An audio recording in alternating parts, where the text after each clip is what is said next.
Ce que vous voyez ici, c'est un œil. L'œil de Salvador Dali. À l'intérieur de cet œil, un visage. Le visage de Gala, sa femme. Ceci, l'heure. L'heure sur une montre molle, la fameuse montre molle de Dali. Et voici la moustache de Salvador Dali, ou plus exactement la moitié de sa moustache.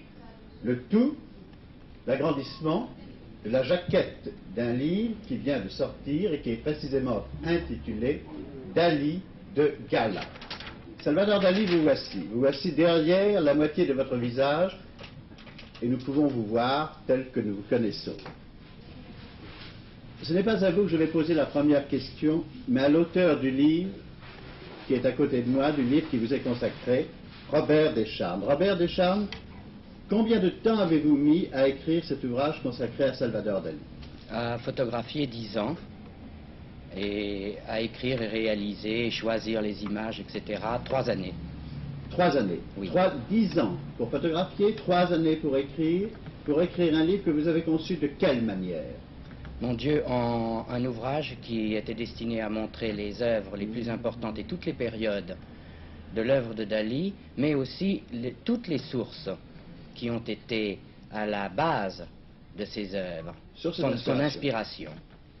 Maintenant, dites-nous, pourquoi Dali de Gala? Dali de Gala, parce que Gala, l'épouse de Dali, est l'élément numéro 1 de cette inspiration. C'est le facteur le plus important. Salvador Dali, Gala est le facteur le plus important de votre œuvre. Est-ce vrai? Et pourquoi? Pas Gala seulement, mais je crois que ce qu'on pourrait appeler l'éternel féminin. Je considère que les femmes n'ont aucune possibilité de créer, aucun talent artistique, mais par contre, ils ont un don quasi divin de crétinisation de l'homme.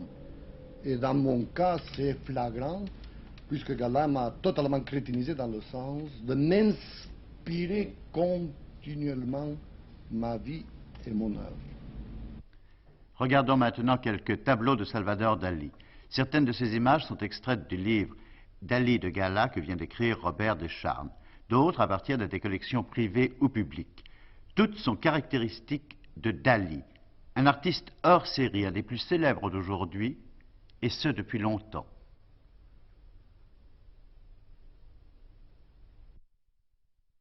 Voici les deux protagonistes du livre, Gala et Dali dans sa jeunesse.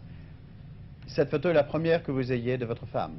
Oui, déjà, on voit chez Gala, c'est très clair, c'est la volonté, et chez vous? Dali, la sensibilité. C'est les deux êtres les plus opposés. Là, Cette photo est extraite d'une photo de groupe. Vous étiez à l'époque à l'école des Beaux-Arts de Madrid. Oui, et déjà très exhibitionniste, puisqu'il y a je portais des cheveux aussi longs qu'une femme.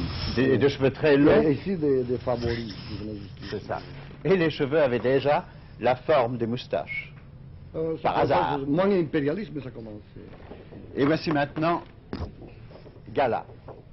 Gala de nos jours. Ça s'appelle l'Angelus de Gala, parce qu'un des tableaux que j'aime le plus et qui m'a le plus obsédé, c'est l'Angelus de Millet. Alors on voit ici l'Angelus de Millet, mais ils se sont assis, parce que rester toujours debout, c'est impossible. Et alors Gala assise aussi, sur la brouette de l'Angelus.